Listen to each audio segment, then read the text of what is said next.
আচ্ছা, আজকে আমরা যেটা নিয়ে কথা বলবো সেটা হচ্ছে অ্যাপোপ্টোসিস। তো অ্যাপোপ্টোসিস খুবই ইম্পর্টেন্ট একটা টপিক সেল ডেথের।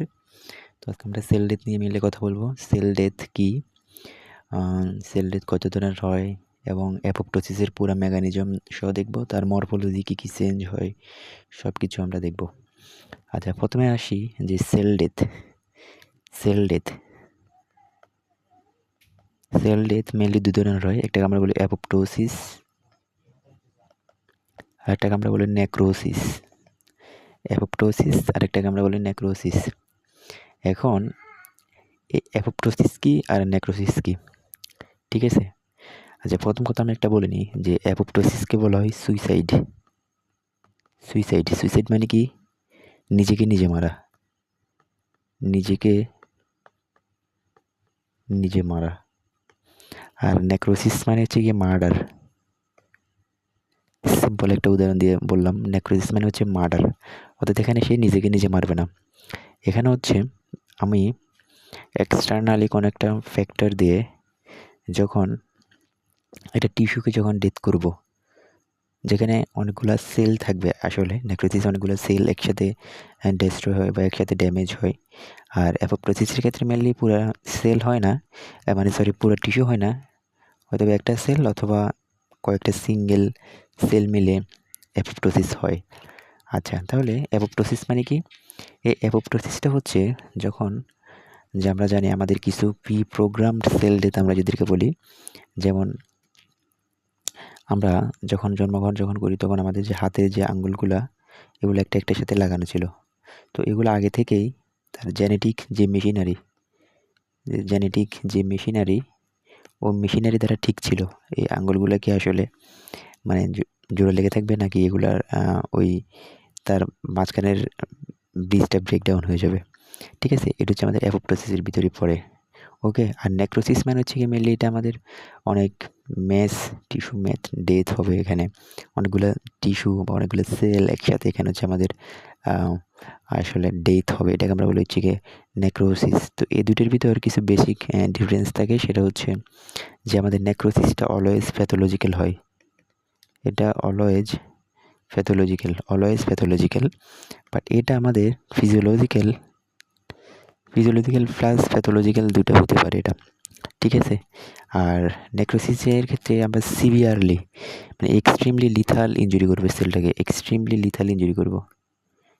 একটা সেল আছে, সাপোজ এটা একটা আমাদের সেল, এই সেলটাকে যখন এক্সট্রিমলি যখন লিথাল ইঞ্জুরি করবো তখন এটা আসলে নেক্রোসিস হবে।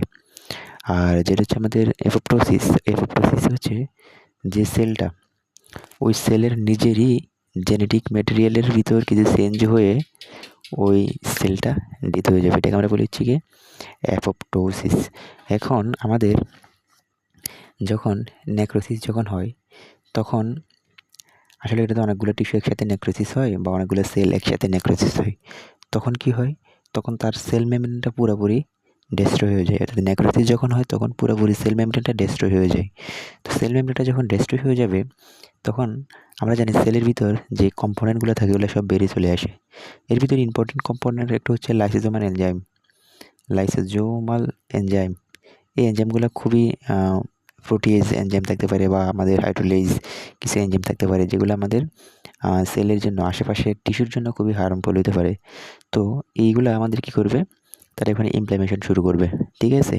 এই সেলুলার যে ডিগ্রেডেশনগুলো যে আসবে এগুলো ওই জায়গায় ইনফ্ল্যামেশন শুরু করবে। তখন দেখা যায় যে জায়গায় নেক্রোসিস হয় তার আশেপাশের কিছু সেল আমাদের ড্যামেজ হয়ে যায়, ঠিক আছে? বাট অ্যাপোপ্টোসিসের ক্ষেত্রে কিন্তু সিস্টেমটা ওইটা না। অ্যাপোপ্টোসিসের ক্ষেত্রে একটা সিঙ্গেল সেল ডেথ হবে। এখানে সেল মেমব্রেন কখনোই ডিস্ট্রাকশন হবে না। জাস্ট সিম্পল মানে সেল মেমব্রেনের তার যে কিছু গাঠনিক যে উপাদান বা তাদের যে স্ট্রাকচারাল যে কিছু চেঞ্জ হবে, সেল মেমব্রেনের যে স্ট্রাকচারাল যে কম্পোনেন্টগুলো থাকে, যেমন আমাদের সেল মেমব্রেন কী দ্বারা তৈরি? ফসফোলিপিড বাইলেয়ার দ্বারা তৈরি। এর ভিতরে একটা জিনিস হচ্ছে আমাদের যে ফসফ্যাটিডাইল সেরিন,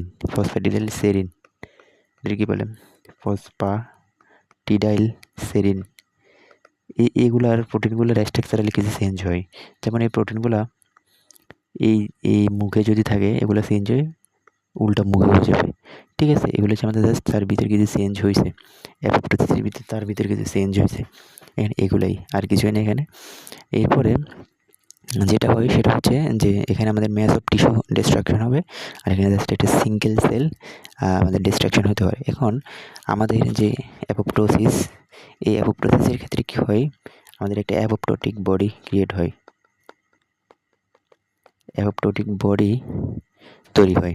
আমাদের অ্যাপোপ্টোসিসের ক্ষেত্রে অ্যাপোপ্টোটিক বডি তৈরি হয়। এখন কথা হচ্ছে অ্যাপোপ্টোটিক বডিটা কি?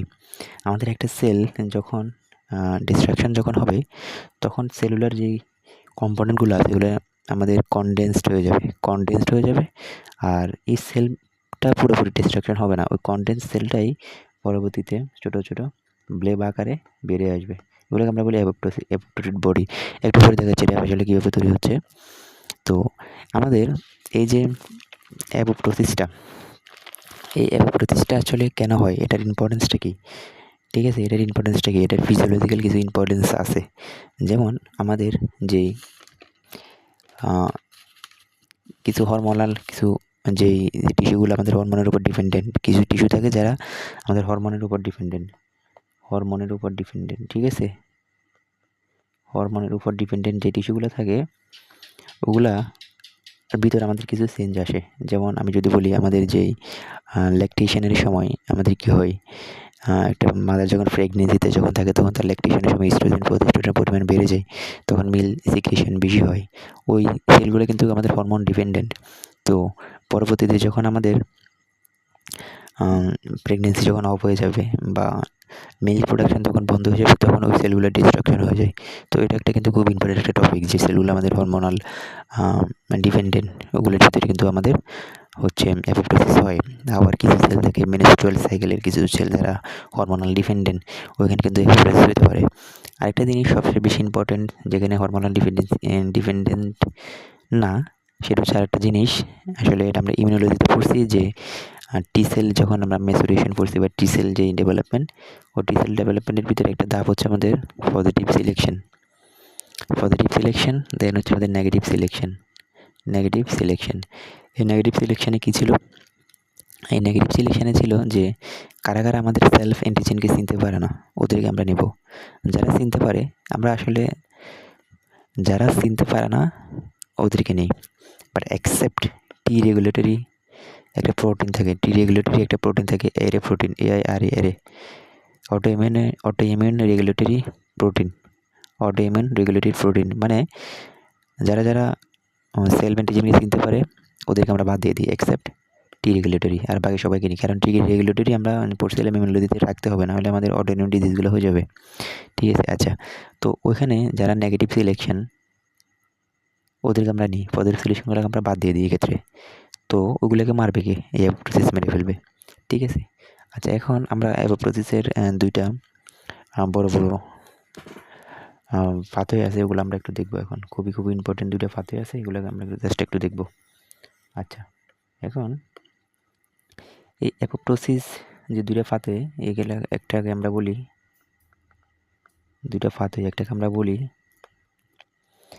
এক্সট্রিনজিক পাথওয়ে, আর একটাকে আমরা বলি ইন্ট্রিনজিক পাথওয়ে। একটা হচ্ছে আমাদের এক্সট্রিনজিক পাথওয়ে, একটা আমরা বলি যে ইন্ট্রিনজিক পাথওয়ে। এই দুটো পাথওয়ে খুবই ইম্পর্টেন্ট। এই দুটো পাথওয়ে আমাদেরকে একদম ভালোভাবে জানতে হবে, এক্সট্রিনজিক পাথওয়ে কি আর হচ্ছে আমাদের ইন্ট্রিনজিক পাথওয়েটা কি। ঠিক আছে, আচ্ছা, তাহলে এখন আসি আমরা এক্সট্রিনজিক পাথওয়েটা কি। এই এক্সট্রিনজিক পাথওয়েটা হচ্ছে মেনলি আমাদের এখানে একটা এনজাইম থাকে, এটাকে আমরা বলি ক্যাসপেজ এনজাইম। এই ক্যাসপেজ এনজাইম মানে কি? এই এনজাইম কিন্তু একটা গ্রুপ অফ এনজাইম, এটা একটা গ্রুপ অফ এনজাইম। ঠিক আছে, এই এনজাইমের কাজ কি? সাপোজ এটা আমাদের একটা পেপটাইড চেইন, ধরে নিলাম এই পেপটাইড চেইনের ভিতর আমাদের যে অ্যামাইনো অ্যাসিডগুলো থাকে এগুলো থাকবে। তো এখানে ধরে নিলাম এখানে আমাদের স্পার্টেট আছে, এখানে স্পার্টেট আছে, এখানে স্পার্টেট আছে, এখানে স্পার্টেট আছে। এখন মজার ব্যাপার হচ্ছে আমাদের যে ক্যাসপেজ এনজাইমটা, এই এনজাইমটা হচ্ছে আমাদের এই পেপটাইড চেইনটাকে কেটে দিবে, এবং মজার ব্যাপার হচ্ছে সে ওই জায়গায় কাটবে যেখানে আমাদের স্পার্টেট থাকে। যে জায়গায় স্পার্টেট থাকে ওই জায়গায় আমাদের ক্যাসপেজ এনজাইম ওই পেপটাইড চেনটাকে কেটে দিবে। এই জন্য এই ক্যাসপেজ যে এনজাইম এটার নাম হচ্ছে সিস্টিন। সিস্টিনটা কি? এই এনজাইমটা মেনলি সিস্টিন দ্বারা তৈরি। সিস্টিন কন্টেইনিং, সে কি কন্টেইন করে? Cysteine containing aspartate specific protease. তার মানে সিস্টিন কন্টেইনিং একটা এনজাইম যেটা স্পেসিফিক্যালি স্পার্টেটকে সে কী করবে? কেটে ফেলবে। ঠিক আছে, এটা একটা ক্যাসপেজ। এই ক্যাসপেজ এনজাইমটা কই লাগবে? এটা আমাদের এক্সট্রিনসিক পাথওয়েতে কাজ করে। কীভাবে কাজ করে সেটা আমরা একটা দেখব। আচ্ছা আসি, আমরা এখন এক্সট্রিনসিক পাথওয়েটা একটু দেখব। তো এই পাথওয়েটা যে কাজ করে এটাকে আমরা বলি ফেস লাইগ্যান্ড। ফেস লাইগ্যান্ড। ঠিক আছে, ফেস লাইগ্যান্ড। একটা জিনিস জানতে হবে, আমাদের প্রত্যেকটা সেলের গায়ে আমাদের ফেস রিসেপ্টরটা থাকে। প্রত্যেকটা সেলের গায়ে আমাদের এই ফেস রিসেপ্টরটা থাকে। এখন এই ফেস রিসেপ্টর যেটা, এটার একটা নাম হচ্ছে ফেস রিসেপ্টর, আর একটা তার নাম হচ্ছে আমাদের ডেথ রিসেপ্টর, আর একটা তার নাম আছে সেটাকে আমরা বলি টিস্যু নেক্রোটিক ফ্যাক্টর রিসেপ্টর। আসলে এই টিস্যু নেক্রোসিস ফ্যাক্টর রিসেপ্টরের যে গ্রুপ বা ফ্যামিলি, এই ফ্যামিলিটা অনেক বড়, এই ফ্যামিলিটা অনেক বিগ। এর ভিতরে একটা গ্রুপ হচ্ছে আমাদের এই ফার্স্ট লাইগ্যান্ড যেটা আছে এটা। তো এই যে আমাদের এগুলো আমাদের সবগুলো রিসেপ্টর, ফার্স্ট রিসেপ্টর। এই রিসেপ্টরের দুইটা পার্ট, একটা হচ্ছে তার এই পার্টটা মানে এক্সট্রা সেলুলার পার্ট, আর একটা হচ্ছে তার ইন্ট্রাসেলুলার পার্ট। এই ইন্ট্রাসেলুলার পার্টটাকে আমরা বলি ইন্ট্রাসেলুলার ডোমেইন। ঠিক আছে, এখন এই প্রোটিনগুলোর সাথে আমাদের অ্যাডাপ্টার প্রোটিন একটা লাগানো থাকে। What is adapter protein? কিছু অ্যাডাপ্টার প্রোটিনে লাগানো থাকে। এই অ্যাডাপ্টার প্রোটিনগুলো হচ্ছে এগুলো আমাদের অ্যাডাপ্টার প্রোটিন। এই প্রোটিনগুলোর মেইন কাজ লিঙ্কার হিসেবে কাজ করা, লিঙ্কার প্রোটিন। এগুলো লিঙ্কের প্রোটিন। আমরা ইনসুলিন যখন পড়ছি, ইনসুলিনের মেকানিজম যখন পড়ছি, ইনসুলিন রিসেপ্টর সাবস্ট্রেট আইআরএস। এই আইআরএস ছিল আমাদের ডকিং প্রোটিন।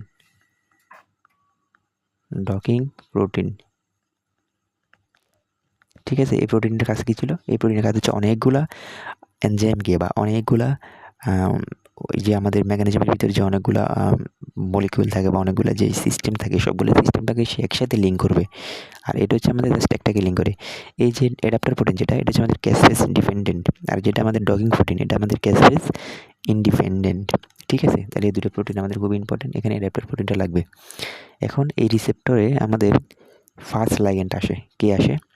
ফার্স্ট লাইগ্যান্ড এখানে বসবে। ফার্স্ট লাইগ্যান্ড, এটা হচ্ছে আমাদের ফার্স্ট লাইগ্যান্ড, আর এটা হচ্ছে আমাদের ফার্স্ট রিসেপ্টর। এটা হচ্ছে আমাদের ফার্স্ট লাইগ্যান্ড। এই ফার্স্ট লাইগ্যান্ডটা যখন এই ফার্স্ট রিসেপ্টরে যখন বাইন্ড করবে, তখন তারা ক্রস লিঙ্কিং করে, যার কারণে কী হয়? আশেপাশে যত রিসেপ্টর আছে সবগুলো অ্যাক্টিভেটেড হয়ে যায়। ঠিক আছে, তার মানে আমাদের ফার্স্ট লাইগ্যান্ডটা যখন এই ফার্স্ট রিসেপ্টরের সাথে যখন বাইন্ড করবে, তখন আমাদের ইন্ট্রাসেলুলার ডোমেনটা অ্যাক্টিভ হবে। এই ইন্ট্রাসেলুলার ডোমেন যদি অ্যাক্টিভ হয়, তখন আমাদের এই অ্যাডাপ্টার প্রোটিনটা অ্যাক্টিভ হয়ে যাবে। এই অ্যাডাপ্টার প্রোটিনের কাজ কী এবার আমরা সেটা দেখব। ঠিক আছে, এখন আমাদের এই সেলের ভিতরেই একটা এনজাইম থাকে, ইনঅ্যাক্টিভেটেড অবস্থায় থাকে, এটার নাম হচ্ছে প্রোক্যাসপেজ। এটা আমাদের সেলের ভিতরে ইনঅ্যাক্টিভেটেড অবস্থায় আছে, প্রোক্যাসপেজ 8। এখন এই প্রোক্যাসপেজ 8টা এখানে প্রথম কথা আমি একটা জিনিস বলি, আমাদের এই ফার্স্ট যেই রিসেপ্টর বা ফার্স্ট লাইগ্যান্ড যেটা আছে, এখানে যে আমাদের ক্যাসপেজ, এখানে ক্যাসপেজের অনেকগুলো এনজাইম থাকে, অনেকগুলো এর গ্রুপ অফ একটা এনজাইম। এখন যে এনজাইমগুলো আগে অ্যাক্টিভেটেড হয়ে যায় বা যে ক্যাসপেজ এনজাইমগুলো আগে অ্যাক্টিভেটেড হয়, ওদেরকে আমরা বলি ইনিশিয়েটর ক্যাসপেজ। তার মানে এখন এই ক্যাসপেজ এটা আমাদের আগে অ্যাক্টিভেট হয়েছে, সুতরাং এটার নাম দেবো আমরা ইনিশিয়েটর ক্যাসপেজ, ইনিশিয়েটর এনজাইম বা ইনিশিয়েটর ক্যাসপেজ যেটা আছে এটা।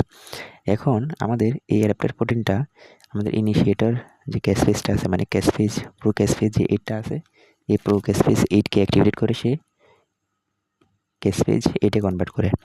এখন এই এনজাইমগুলোর একটা ধর্ম হচ্ছে এই ক্যাসপেজ 8 তার মতো দেখতে যত এনজাইম আছে সবগুলোকে অ্যাক্টিভ করবে, তার মতো দেখতে যত এনজাইম আছে সবগুলোকে সে অ্যাক্টিভ করবে। এখন এখানে একটা মজার জিনিস আছে, সেটা হচ্ছে আমাদের যে এই প্রোক্যাসপেজ 8 যেটা আছে, এটাকে ফ্লিপ FLIF, এই ফ্লিপ নামক একটা প্রোটিন কি করে ইনঅ্যাক্টিভেটেড করতে পারে। ঠিক আছে, কিছু কিছু আমাদের ক্যান্সার সেল আছে, আমি নিওপ্লাজমটা যদি পড়াই ওখানে দেখাবো যে কিছু কিছু ক্যান্সার সেল আছে যারা আমাদের এই ফ্লিপ নামক প্রোটিনটা রিলিজ করে। এই প্রোটিনটা যখন রিলিজ হয় তখন সে কিন্তু এই প্রোক্যাসপিস 8কে কিন্তু সে অ্যাক্টিভেট করতে দেয় না। তার মানে আমাদের ওই সেলটা কিন্তু আর তখন ডেথ হবে না। তার মানে ওই ক্যান্সার সেলটা কিন্তু এভাবে কাজ করে, সে কিছু এনজাইম রিলিজ করে বা সে কিছু প্রোটিন রিলিজ করে। যে এই প্রোটিনগুলোর ভিতরে একটা প্রোটিন হচ্ছে আমাদের ফ্লিপ প্রোটিন, ফ্লিপ প্রোটিন। এই ফ্লিপ প্রোটিন আমাদের প্রোক্যাসপিস 8কে ইনঅ্যাক্টিভেটেড করে দেয়, মানে সেটাকে আর অ্যাক্টিভ করতেই দেয় না সে। তো এটা যদি অ্যাক্টিভ যদি না হয় তাহলে আমাদের ডেথ প্রসেসটা তো হবেই না। আচ্ছা, তাহলে এটা আমি এখন জাস্ট জেনে রাখলাম। এখন এই ক্যাসপেজ 8 কী করবে, এটা আবার প্রোক্যাসপেজ 3কে অ্যাক্টিভ করে।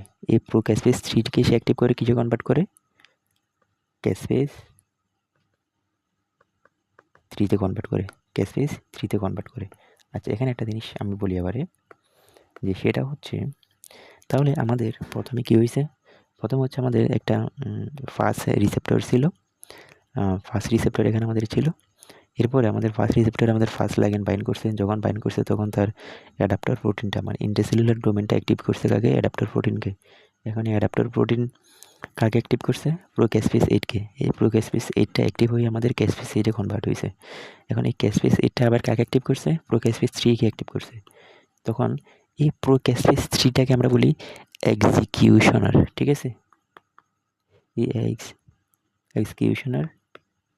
এক্সিকিউশনার ফেজ, এখানে দুইটা ফেজ, একটাকে আমরা বলি ইনিশিয়েটর ফেজ, মানে যে এনজাইমগুলা আগে অ্যাক্টিভেটেড হয়ে গেছে তাদেরকে আমরা বলি হচ্ছে ইনিশিয়েটর ফেজ বা ইনিশিয়েটর ক্যাসপেজ। এর ভিতরে একটা হচ্ছে আমাদের ক্যাসপেজ 8, আর যেই ক্যাসপেজটা আমাদের পরে অ্যাক্টিভেটেড হয়েছে সেটাকে আমরা বলি এক্সিকিউশনার, এবং এটাই কিন্তু আমাদের মেন কাজটা করে।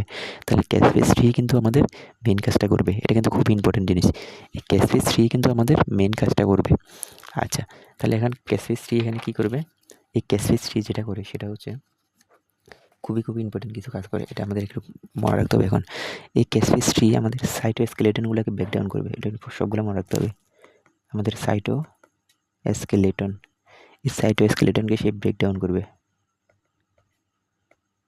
সাইটোস্কেলেটনটাকে সে ব্রেকডাউন করে দেবে। ঠিক আছে, আমাদের সাইটোপ্লাজমের, এটা কোথায়, সাইটোপ্লাজমের সাইটোস্কেলেটনগুলোকে সে বের করে দেবে। তাহলে সাইটোপ্লাজমকে যখন বের করবে তখন আমাদের কী হবে, ওই সাইটোপ্লাজমগুলো ধীরে ধীরে কনডেন্সড হয়ে যাবে না। একটু পরে দেখাচ্ছি।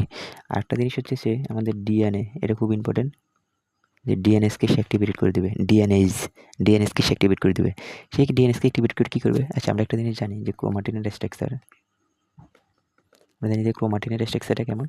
এই ক্রোমাটিনের স্ট্রাকচার হচ্ছে আমাদের একটা ডিএনএ, এই ডিএনএর ভিতরে আমাদের কী থাকবে, হিস্টোন প্রোটিন থাকে।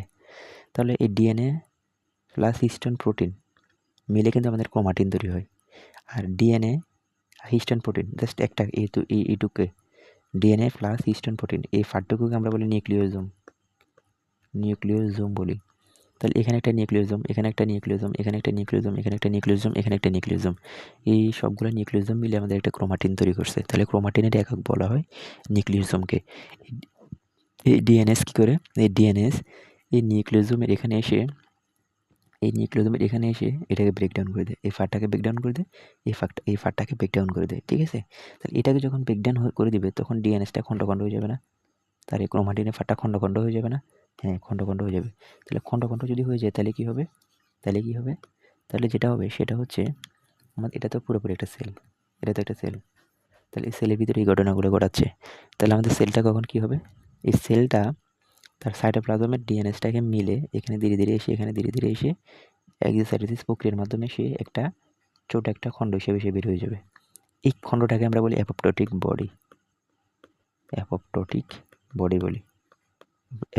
বডি। তাহলে আমাদের যে অ্যাপোপ্টোসিস, এই অ্যাপোপ্টোসিসের ক্ষেত্রে আমাদের সেলটা শ্রিঙ্কেজ হয়ে যাচ্ছে, এরকম ধীরে ধীরে তখন তার সাইটোপ্লাজমটা যখন ভেঙে যাবে, ঠিক আছে, তখন কি হবে, এই সেলের যে স্কেলেটন এটা ঠিক থাকবে না, বা এই সেলের ভিতরের যেই কম্পোনেন্টগুলো আছে এগুলো একটা এরকম এক্সোসাইটোসিস প্রক্রিয়ার মাধ্যমে দলা ফাঁকায় বের হয়ে যাবে। ঠিক আছে, আচ্ছা এগুলো যখন বের হয়ে যাবে এগুলো তো এখন মৃত, তাই না? এগুলো তো এখন মৃত। এগুলো বের হয়ে কী হবে? এগুলো যদি আমাদের বের হয়ে যদি এভাবে যদি থাকে, তাহলে তো সে আমাদের বডির অন্যান্য জায়গাগুলোকে ইনফ্লামেশন করে ফেলবে। তো ইনফ্লামেশনগুলো তো আমি চাই না ইনফ্লামেশন হোক আমার বডিতে, তাহলে তো আর একটু ঝামেলা। আচ্ছা ঠিক আছে, ইনফ্লামেশন কিন্তু আমাদের বডিতে সবসময় কিন্তু ভালো না। ওকে, আমি ইনফ্লামেশন ক্লাসে বলছি। তখন এই অ্যাপোপ্টোটিক বডিতে যেটা হয়, সাপোজ আমি এখানে একটা অ্যাপোপ্টোটিক বডি এঁকে দেখাই। এটা আমাদের একটা অ্যাপোপ্টোটিক বডি, যার ভিতরে সব কিছু ছিল। তাহলে এই অ্যাপোপ্টোটিক বডিতে কিছু কি চেঞ্জ আসে? আসে, অবশ্যই অ্যাপোপ্টোটিক বডিতে কিছু চেঞ্জ আসে। সেটা কি চেঞ্জ? এই অ্যাপোপ্টোটিক বডি যে সেল মেমব্রেন, আমি একটু আগে বলছিলাম সেল মেমব্রেন প্রোটিনগুলো নর্মালি এভাবে থাকে, ধরে নিলাম নর্মালি প্রোটিনগুলো এভাবে থাকে, কিন্তু এই অ্যাপোপ্টোটিক বডিতে সেলের যেই প্রোটিনগুলো এগুলো চেঞ্জ হয়ে যায়, বা সেল মেমব্রেনের যে প্রোটিনগুলো এগুলো চেঞ্জ হয়ে যায়। চেঞ্জ হয়ে কেমন হয়? এগুলো বাইরে চলে আসে, সবগুলো এরকম করে বাইরে চলে আসে। বাইরে কেন আসে? এটা বাইরে আসার কারণ হচ্ছে এই সেলটাকে আমার ম্যাক্রোফেজ এসে যেন খাইতে পারে। কারণ ম্যাক্রোফেজ যদি না খায়, তাহলে এটা আমার বডির অন্যান্য জায়গায় ইনফ্লামেশন তৈরি করে ফেলবে। তাহলে এই অংশগুলা যেগুলো আমাদের চেঞ্জ হয়েছে, এগুলো আমাদের ম্যাক্রোফেজকে বলবে ইট মি, ম্যাক্রোফেজকে বলবে ইট মি, যে আমাকে খাও তুমি। ঠিক আছে, তখন আমাদের ম্যাক্রোফেজ দৌড়ে দৌড়ে চলে আসবে। ম্যাক্রোফেজ দৌড়ে দৌড়ে সে কী করবে? এই জিনিসটাকে গপ করে খাই ফেলবে, এই জিনিসটাকে ধরবে, এই জিনিসটাকে ধরে সে খাই ফেলবে। কেন খাই ফেলবে? কারণ এই ম্যাক্রোফেজের ভিতরে এখানে তার জন্য রিসেপ্টর থাকে, এখানে তার জন্য রিসেপ্টর থাকে। তখন ম্যাক্রোফেজ এটাকে খাই ফেলবে, এটাকে নিজের ভিতর নিয়ে নেবে, এটাকে নিজের ভিতর নিয়ে নেবে, মানে অ্যাপোপ্টোটিক বডিগুলোকে সে নিজের ভিতর নিয়ে নেবে। তাহলে এই যে অ্যাপোপ্টোটিক বডিগুলোকে আমাদের ম্যাক্রোফেজ খেয়ে ফেলতেছে, এটাকে আমরা বলি ইভেরোসাইটোসিস। কি বলি? ইভেরোসাইটোসিস বলি। ইভেরোসাইটোসিস মানে আমাদের এই ইভেরোসাইটোসিস শুধুমাত্র আমাদের কিন্তু অ্যাপোপ্টোসিসে হয়, এটা কিন্তু আর কোথাও হয় না, এটা একটু মনে রাখতে হবে আমাদের। ঠিক আছে, তাহলে আমাদের মোটামুটি এটা কি বলছি যে পুরো একটা অ্যাপোপ্টোসিস বডির আমাদের যে আমাদের কী বলে এটাকে এক্সট্রিনসিক পাথওয়ে, যেটা সেটা। এখন আমি এখনও ইন্ট্রিনসিক পাথওয়েতে যাই নাই, তাহলে এক্সট্রিনসিক পাথওয়েটা আমি আরেকবার বলি। এটা খুবই ইম্পর্টেন্ট পাথওয়ে। এই এক্সট্রিনসিক পাথওয়ে যে অ্যাপোপ্টোসিস যে হয়, এটা আমরা অনেক জায়গায় দেখবো, সেটা অনেক জায়গায় দেখবো। আচ্ছা, আরেকটা জায়গায় আমরা দেখছি, সেটা কি? আমি একটা জিনিস বলে রাখি, আমাদের যে এনকে সেল, ন্যাচারাল কিলার সেল, ইমিউনোলজি খুবই ইম্পর্টেন্ট কিন্তু। ইমিউনোলজিতে আমরা পড়ছি যে ন্যাচারাল কিলার সেল কী করে আমাদের, সে যে আমাদের কী করে সেটা, যে ন্যাচারাল কিলার সেল বলবো না এখানে, এখানে আমরা যেটা বলবো সেটা হচ্ছে সাইটোটক্সিক টি সেল, মানে আমাদের CD8 পজিটিভ সেল। এই CD8 পজিটিভ সেল কী করে আমরা কি জানি? আচ্ছা, আমরা জানি আমাদের সাইটোটক্সিক সি সেল যেটা আছে, এটার MHC হচ্ছে আমাদের MHC1, সে মানে MHC1 এর সাথে বাইন্ড করতে পারে। আর CD4 যেটা, এটা আমাদের MHC2 এর সাথে বাইন্ড করতে পারে। এটা আমরা তার যখন ওই যে অ্যাক্টিভেশন অ্যান্ড ম্যাচুরেশন যখন পড়ছি, ওখানে কিন্তু দেখে আসছি, তাই না? ওখানে আমরা দেখে আসছি। সুতরাং এটা এখন আর যখন ইমিউনোলজি যখন পড়াবো তখন এখানে বলবো আমি কিছু। আচ্ছা, আমি একটা জিনিস বলি, আমাদের যে ইন্ট্রাসেলুলার যে প্যাথোজেনগুলো আছে, ঠিক আছে, ইন্ট্রাসেলুলার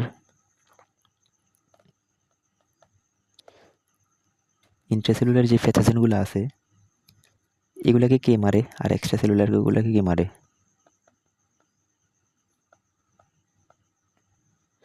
আচ্ছা, আমি যদি বলি যে আমাদের যে হিউমোরাল যে ইমিউনিটি, এটা কাকে মারবে? ইন্ট্রাসেলুলার নাকি এক্সট্রা সেলুলার? কী মনে হয়? আচ্ছা, প্রথম কথা, হিউমোরাল যে ইমিউনিটি, এটা হচ্ছে আমাদের অ্যান্টিবডি মিডিয়েটেড। ঠিক আছে, এই অ্যান্টিবডি কোথায় থাকে? আমাদের ব্লাডে থাকে। অ্যান্টিবডি কোথায় থাকে? ব্লাডে থাকে। কিন্তু মজার ব্যাপার হচ্ছে, এটা মনে করে আমাদের সেল, এটা আমাদের সেল। এই সেলগুলোর ভিতরে আমাদের ইন্ট্রাসেলুলার প্যাথোজেনগুলো থাকে। মনে করে এটা একটা ব্যাকটেরিয়া, তাহলে এটা আমাদের সেল। তাহলে এই অ্যান্টিবডি কি সেলের ভিতরে ঢুকতে পারবে? নো। তাহলে আমাদের হিউমোরাল ইমিউনিটি আমাদের ইন্ট্রাসেলুলার প্যাথোজেনকে মারতে পারে না। তাহলে ইন্ট্রাসেলুলার প্যাথোজেনকে মারার জন্য কি লাগবে? আমাদের সেলুলার ইমিউনিটি লাগবে। আর এক্সট্রা সেলুলার যে প্যাথোজেন, এটাকে হিউমোরাল প্লাস সেলুলার দুটোই মারতে পারে। ঠিক আছে, এটা খুব ইম্পর্টেন্ট একটা টপিক। এবং মজার ব্যাপার হচ্ছে, এখানে আমাদের যে আরেকটা কথা, ইন্ট্রাসেলুলার যে প্যাথোজেন, এই ইন্ট্রাসেলুলার প্যাথোজেনগুলোর গায়ে আমাদের MHC1 থাকে নাকি MHC2 থাকে? অবশ্যই MHC1 থাকে। MHC1 সকল নিউক্লিয়েটেড সেলের ভিতরেই থাকে। তাহলে এই MHC1 যখন থাকবে, ঠিক আছে, তাহলে MHC1 এর সাথে কি বাইন্ড করবে? আমাদের CD8 পজিটিভ সেল। এখন মজার ব্যাপার হচ্ছে, আমাদের MHC1 কিন্তু অ্যান্টিজেন প্রেজেন্ট করতে পারে না, পারলেও অত বেশি করতে পারে না। MHC2টা কিন্তু অ্যান্টিজেনটাকে প্রেজেন্ট করতে পারে। এখন MHC1 কিছু পারে, মানে অ্যান্টিজেন প্রেজেন্ট করতে কিছু একটু পারে। তো যে প্রক্রিয়ার মাধ্যমে সে অ্যান্টিজেনটাকে প্রেজেন্ট করে সেটার একটা পাথওয়ে আছে, এটাকে আমরা বলি এন্ডোজেনাস পাথওয়ে। এন্ডোজেনাস পাথওয়ে অর্থাৎ আমাদের MEC1 অ্যান্টিজেনটাকে এই CD8 বা সাইটোটক্সিক সেলটার কাছে প্রেজেন্ট করে এন্ডোজেনাস পাথওয়ের মাধ্যমে। কীভাবে করে এটা একটু আমি এখানে দেখাই দিই। ইমিউনোলজির পরে এগুলো, এর একটা সেল, ঠিক আছে। সাপোজ মনে করো আমাদের বডিতে কোনো একটা ভাইরাস বা কোনো একটা ব্যাকটেরিয়া যেগুলো আমাদের ইন্ট্রাসেলুলার প্যাথোজেন বা যেগুলোর গায়ে আমাদের MEC1 আছে, মনে করো এটা একটা ভাইরাস আমার বডিতে ঢুকছে। এই বডি যখন আমার ভাইরাস যখন ঢুকবে তখন ওই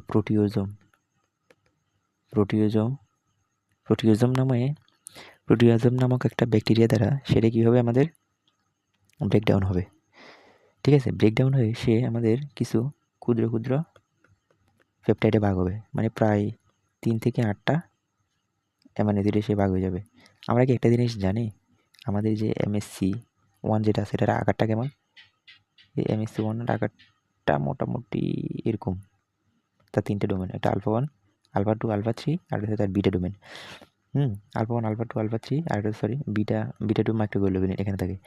এখন কথা হচ্ছে আমাদের সে এই আলফা 1 আর আলফা 2 এই দুটোর মাঝখানে কি থাকে? এটা নাই, সরি, ফিগারটা একটু ভালো করে আঁকি। এই দুইটা জিনিস এটা কীভাবে দেওয়া যায়? একটা আচ্ছা, এটাকে আলফা 1, আলফা 2, আলফা 3, এই আলফা 1 আর আলফা 2 এই দুটোর মাঝখানে আমাদের কে লাগে? অ্যান্টিজেন লাগে। এখন আলফা 1 আর আলফা 2 এটা আমাদের MSC1। এই MSC1 এ আলফা 1 আর আলফা 2 এর মাঝখানে যে অ্যান্টিজেনটা লাগে, অ্যান্টিজেনটাকে অবশ্যই এবং অবশ্যই ছোট হইতে হবে। 3 থেকে 10টা অ্যামাইনো অ্যাসিড দ্বারা তৈরি এমন একটা অ্যান্টিজেন এখানে বাইন্ড করতে হবে। আর MSC2 এর ক্ষেত্রে অনেক বড় হলেও কোনো সমস্যা নেই। তাহলে আমাদের এই ভাইরালটাকে ভেঙে এই প্রোটিওজোম কী করবে? 3 থেকে 8টা অ্যামাইনো অ্যাসিডে কনভার্ট করে ফেলবে। এখন এটা ধরে নিলাম আমি এন্ডোপ্লাজমিক রেটিকুলাম, ঠিক আছে।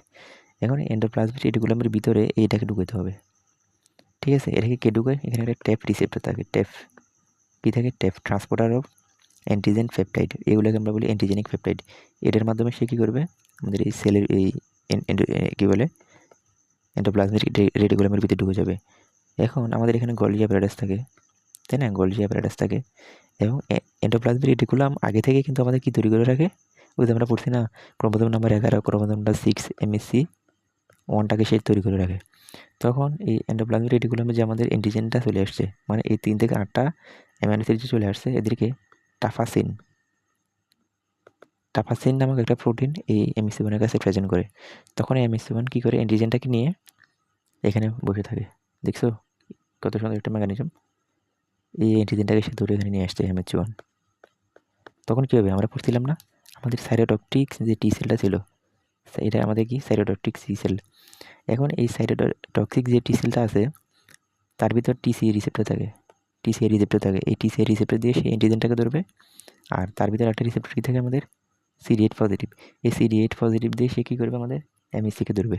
আচ্ছা, আমরা একটা কথা বলি তোমাদেরকে, MSCর কোন পার্টটাকে ধরবে? MSC1 এর ভিতরে তো আলফা 1 থাকে, আলফা 2 থাকে, আলফা 3 থাকে আর বিটা 2 মাইক্রোগ্লোবিউলিন থাকে। কোনটাকে ধরবে? MSC1 এর যে আলফা যে 3 থাকে, আলফা 3কে সে ধরবে। ওকে, ধরে কী করবে? আমরা জানি যে সাইটোটক্সিক টি সেলের ভিতরে কী থাকে আমাদের? এই যে অনেকগুলাই কী থাকে আমাদের? গ্র্যান এনজাইম, পারফোরিন যেগুলো থাকে, যেগুলো আমাদের ওই যে NK সেলের ভিতরে যেগুলো থাকে, ওগুলো সে রিলিজ করবে কোথায়? এই আমাদের সেলের ভিতরে রিলিজ করবে এগুলো, ঠিক আছে। পারফোরিন দিয়ে সেটা ধ্বংস করে দিবে। যখন রিলিজ করবে তখন আমাদের এই পুরো সেলটা অ্যাপোপ্টোসিস হয়ে মারা যাবে। এটা কিন্তু অ্যাপোপ্টোসিসের একটা প্রক্রিয়া ছিল, তাই না? এটা কিন্তু আমাদের একটা অ্যাপোপ্টোসিসের একটা প্রক্রিয়া ছিল। আচ্ছা, গেল। এখানে অনেক কথা যদিও। আচ্ছা, এরপরে আমাদের অ্যাপোপ্টোসিস এর ভিতর এক্সট্রিনজিক পাথওয়েটা গেল। এর ভিতরে আমরা যেটা পড়াবো সেটা হচ্ছে আমাদের ইন্ট্রিনজিক পাথওয়ে। এটা খুব ইম্পর্টেন্ট, ইন্ট্রিনজিক পাথওয়েটা। আচ্ছা, তাহলে এটা আমাদের গেল। ইন্ট্রিনজিক পাথওয়েটা আসি। এই ইন্ট্রিনজিক পাথওয়েটা হচ্ছে আমাদের মাইক্রো, মানে একদম মলিকুলার লেভেলের একটা পড়াশোনা। এখানে আমি কিছু কথা বলে রাখি। আচ্ছা, আমাদের যে অ্যাপোপ্টোসিসটা তো হচ্ছে, অ্যাপোপ্টোসিস কেন হচ্ছে আর অ্যাপোপ্টোসিস কেন হচ্ছে না? অ্যাপোপ্টোসিস হচ্ছে মেনলি গ্রোথ ফ্যাক্টরের পরিমাণ যখন কমে যায় তখন, ঠিক আছে। আমরা জানি আমাদের কিছু জিন থাকে, মোটামুটি যারা মানে নিওপ্লাজম পড়ছো ওরা তো জানো কয়টা জিন থাকে। 6টা জিন মেনলি খুব ইম্পর্টেন্ট। এই 6টা জিনে যদি প্রবলেম হয় তাহলে ক্যান্সার শিওর, ঠিক আছে। এর ভিতরে একটা জিন আমরা বলি অ্যান্টি অ্যাপোপ্টোটিক জিন, প্রো অ্যাপোপ্টোটিক জিন, আরেকটা কি আমাদের ডিএনএ রিপেয়ার জিন থাকে, ঠিক আছে, টিউমার সাপ্রেসার জিন থাকে, আরেকটা আমরা বলেছি প্রোটো অনকোজিন থাকে, অনকোজিন থাকে। এখন একটা সেলের যে ডিভিশন এটা মেনলি করে আমাদের প্রোটো অনকোজিন। আর সেলটা যখন আনডিউলি যখন ডিভিশন করবে তখন কিন্তু ওই প্রোটো অনকোজিনটাই অনকোজিনে কনভার্ট হবে, ঠিক আছে। তাহলে দুইটা জিনের এখন আমরা আপাতত পড়ি। একটা হচ্ছে আমাদের অ্যান্টি অ্যাপোপ্টোটিক জিন, দুইটা জিন আমরা মোটামুটি পড়ি। আর হচ্ছে আমাদের প্রো অ্যাপোপ্টোটিক জিন। অ্যান্টি অ্যাপোপ্টোটিক মানে কি, যারা কি করবে, অ্যাপোপ্টোসিস বাধা করবে, অ্যাপোপ্টোসিস হতে দিবে না, অ্যাপোপ্টোসিস হতে দিবে না,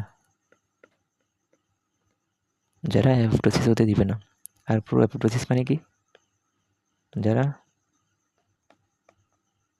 অ্যাপোপ্টোসিস করবে, যারা অ্যাপোপ্টোসিস করবে, ঠিক আছে। তাহলে একটা হচ্ছে আমাদের অ্যাপোপ্টোসিস হতে দিবে না, একটা হচ্ছে যারা অ্যাপোপ্টোসিস করবে। এখন কয়েকটা জিন আছে, জিনগুলো খুবই খুবই ইম্পর্টেন্ট আছে। আমরা যখন লাইপোমা যখন পড়ছি, হ্যাঁ সরি লাইপোমা না লিম্পোমা, লিম্পোমা যখন পড়ছি মনে আছে কারো, যে ফলিকুলার যে লিম্পোমাটা ছিল, ফলিকুলার যে লিম্পোমা, ওই ফলিকুলার লিম্পোমা মেনলি আমাদের কী কারণে জানি আমরা, ক্রোমোজোম নাম্বার 18। আমি কিন্তু সবগুলো মলিকুলার লেভেল বলেছি, ঠিক আছে, মলিকুলার থেকে যেন সেলুলারে যাচ্ছি। ক্রোমোজোম নাম্বার 18 আর ক্রোমোজোম নাম্বার 14, এই দুইটার ভিতরে যখন ট্রান্সলোকেশন হয় তখন কী হয় আমাদের, হ্যাঁ ওই যে ইন্ডোলেন মানে স্লো গোয়িং একটা টিউমার হয়। 18 নম্বর ক্রোমোজোমের ভিতরে কী ছিল, 14 নম্বর ক্রোমোজোমের ভিতরে কী ছিল, আমরা জানি যে 14 নম্বর ক্রোমোজোমের ভিতর যে আইজি হেভি চেইন একটা জিন থাকে, এটা কার সাথে ট্রান্সলোকেশন করে, 18 নম্বর ক্রোমোজোমের এখানে একটা পার্ট থাকে, সেটাকে আমরা কি বলি, যে বিসিএল। এই বিসিএল মানে কি জানি, এখনই আসতেছি। আসো, এই অ্যান্টি অ্যাপোপ্টোটিক জিন দুইটা, আমরা দুইটা মনে রাখি, রবিনসি দুইটা দেওয়া আছে। একটাকে আমরা বলি বিসিএল এক্স, আরেকটাকে আমরা বলি, আরেকটাকে আমরা কি বলি, বিসিএল এক্সেল, ঠিক আছে, এটাকে আমরা বলি বিসিএল এক্সেল। ওকে, এই দুটো জিন আমাদের কিন্তু খুবই ইম্পর্টেন্ট, এটা একটা মনে রাখতে হবে। আর প্রো অ্যাপোপ্টোটিক জিন BCL2, সরি এটা হচ্ছে BCL2, আর হচ্ছে আমাদের BCLX। আর প্রো অ্যাপোপ্টোটিক জিন এটা খুব ইম্পর্টেন্ট। এটা প্রো অ্যাপোপ্টোটিক মানে কি, যারা অ্যাপোপ্টোসিস করবে, তাহলে কারা করবে, যারা খারাপ তারা, ব্যাক্স আর মনে রাখতে পারে ব্যাড। এই তিনটা জিন হচ্ছে আমাদের প্রো অ্যাপোপ্টোটিক জিন। আর অ্যান্টি অ্যাপোপ্টোটিক জিন কারা, অ্যান্টি অ্যাপোপ্টোটিক জিন হচ্ছে আমাদের BCL2 আর হচ্ছে আমাদের BCLX যেটা আছে এটা। তাহলে একটা জিনিস দেখো, আমরা যখন ফলিকুলার লিম্ফোমা যখন পড়ছি তখন এখানে কোন দুইটা ক্রোমোজোমের ভিতর ট্রান্সলোকেশন হয়, ক্রোমোজোম নাম্বার 14 আর ক্রোমোজোম নাম্বার 18। এবং 18 নম্বর ক্রোমোজোমের একটা জিন থাকে, ঠিক আছে।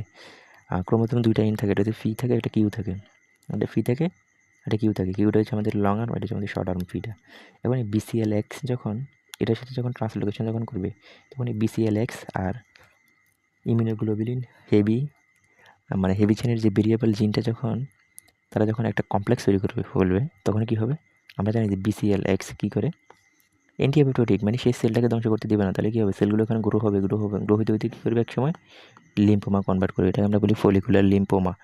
এখানে লিম্পোমা যতগুলো ছিল সবগুলোই মোটামুটি ক্রোমোজোমের প্রবলেম ছিল, ঠিক আছে। ফলিকুলার লিম্পোমা, বার্কিট লিম্পোমা, সবচেয়ে ডেঞ্জারাস লিম্পোমা ছিল বার্কিট লিম্পোমা, ঠিক আছে। ওখানে একটা ছিল আমাদের ডিফিউজ লার্জ বি সেল লিম্পোমা ছিল, ওটা থেকে পরবর্তীতে আমাদের একটা সিনড্রোম হয়, এটা কী বলে, রেইটার সিনড্রোম। আচ্ছা, ঠিক আছে। তাহলে এখন একটা জিনিস আমি দেখাই আমাদের, এটা এখন ইন্ট্রিনজিক পাথওয়ে। এখন এই ইন্ট্রিনজিক যে পাথওয়ে, এটা মিলিয়ে হয় আমাদের মাইটোকন্ড্রিয়াতে। এখন আমরা জানি মাইটোকন্ড্রিয়াতে, এটা একটা মাইটোকন্ড্রিয়া, আমি জাস্ট ধরে নিই এটা একটা মাইটোকন্ড্রিয়া, এই মাইটোকন্ড্রিয়াতে আমাদের দুটো খারাপ জিন থাকে, এটা আমরা কি, অ্যাপোপ্টোসিস ইনডিউস প্রোটিন, একটা আমরা বলি সাইটোক্রোম সি। এই দুটো কিন্তু খুবই খারাপ আমাদের সেলের জন্য, কিন্তু এই দুটো জিনিস খুবই খারাপ। তো এই দুটো জিনিসকে আমাদের এরা যেন বাইরে যেন আসতে না পারে, ঠিক আছে, এরা যেন বাইরে আসতে না পারে, এজন্য আমরা কী করি, একটা জিনিস দিয়ে এটাকে গ্যাপ করে দিই, ঠিক আছে, একটা জিনিস দিয়ে এটাকে বন্দি করে দিই। এখন একটা জিনিস দেখো, এই অ্যাপোপ্টোটিক ইনডিউসিং ফ্যাক্টর আর হচ্ছে মানে সাইটোক্রোম সি, এদের আমি এই মাইটোসিস থেকে মানে মাইটোকন্ড্রিয়া থেকে সেলের বাইরে আসতে দিব না।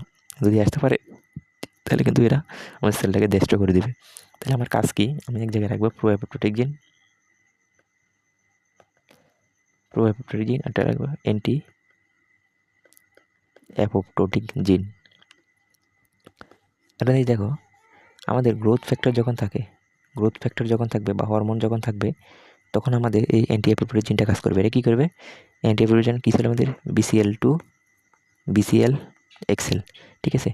এই দুইটা জিন যায়া এই দুইটা গ্যাপ ফিল আপ করে রাখবে, ঠিক আছে। কেন, এটা একটা চ্যানেল, ঠিক আছে। এটা একটা চ্যানেল, যে চ্যানেল দিয়ে আমাদের এই দুটো খারাপ জিনিস এখানে বাইরে চলে আসতে পারে, ঠিক আছে। এখন এই দুটো জিনিস যদি এখানে বাইরে যদি চলে আসে তাহলে কিন্তু আমাদের জন্য খারাপ, ও সেলটা প্রসেস হয়ে যাবে। একটা জিনিস মনে রাখতে হবে, এখানে আমাদের APF2 একটা ফ্যাক্টর থাকে, ঠিক আছে। অ্যাপোপ্টোটিক প্রোটিন ফ্যাক্টর 2 একটা জিনিস থাকে সাইটোপ্লাজমের ভিতরে, ঠিক আছে। আচ্ছা, তাহলে আমাদের গ্রোথ ফ্যাক্টর এবং হরমোন যখন থাকবে তখন আমাদের এই অ্যান্টি অ্যাপোপ্টোটিক জিনটা কাজ করবে। এটা কী করবে, এই দুটো গ্যাপ ফিল আপ করে দেবে, ঠিক আছে। ওকে, মজার ব্যাপার হচ্ছে যখন অ্যাপোপ্টোসিস হয় তখন কি গ্রোথ ফ্যাক্টর থাকে, হরমোন কি থাকে? না, তখন এটা থাকে না। তো এটা যদি না থাকে তখন কি আর অ্যান্টি অ্যাপোপ্টোটিক জিন কাজ করবে? না। তখন কী হবে, এই দুইটা জিন এখান থেকে লাফায় চলে যাবে, তখন এই পথটা খালি হয়ে যায়, তখন এটা ওপেন, আর ওই দুইটা জিন চলে যায়। এই যে দুইটা জিন আমাদের এই যে পথটা খালি হয়ে গেল, তখন আমাদের কী হবে, এই প্রো অ্যাপোপ্টোটিক বেয়াদব কী করবে, কিছু প্রোটিন সে রিলিজ করবে। এই প্রোটিনগুলোর আকার একটু বড়, এরা এখানে লাগতে পারে না, ঠিক আছে। তো এরা যদি এখানে যদি লাগে তাহলে তো কী হবে, আমাদের এই চ্যানেলটা আবার বন্ধ। তাহলে এটা যেহেতু বড়, সুতরাং এটা রিফিল করে এখানে চলে আসে, এই প্রোটিনগুলো এখান থেকে এখানে রিফিল করে এখানে চলে আসে। যদি চলে আসে তখন এই পথটা পুরোপুরি উন্মুক্ত, তখন এই বড় বড় দুটো জিনিস বেরিয়ে চলে আসে, ঠিক আছে। এই সাইটোক্রোম সিটা বেরিয়ে চলে আসে, এই অ্যান্টি অ্যান্টি অ্যান্টি কী বলে এটা অ্যাপোপ্টোটিক ইনডিউসিং ফ্যাক্টরটা এখানে চলে আসে। এদের চলে আসছে, এটার সাথে বাইন্ড করে একটা কমপ্লেক্স ফরমেশন করে, এটাকে আমরা বলি অ্যাপোপ্টোজোম বলি, ঠিক আছে। এই অ্যাপোপ্টোজোমটা কী করবে, সেই আবার প্রোক্যাসপিসকে অ্যাক্টিভ করবে। কাকে অ্যাক্টিভ করবে? প্রোক্যাসপিসকে সে অ্যাক্টিভ করবে। এখানে আবার প্রোক্যাসপিসটা অ্যাক্টিভ হবে, ঠিক আছে। এখানে কিন্তু প্রোক্যাসপিস 9 অ্যাক্টিভ হবে, ঠিক আছে। ওখানে ছিল কিন্তু প্রোক্যাসপিস কত, 8, এখানে প্রোক্যাসপিস 8, বাট এখানে প্রোক্যাসপিস 9টা অ্যাক্টিভ হবে।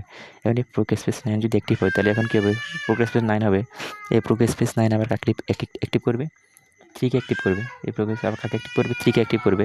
এবং 3 যখন অ্যাক্টিভ হবে তখন আবার ওই যে ডিএনএসকে অ্যাক্টিভ করবে, সাইটোস্কেলেটনকে ব্রেকডাউন করে দেবে, এভাবে সেলটা অ্যাপোপ্টোসিস থেকে মারা যাবে, ঠিক আছে।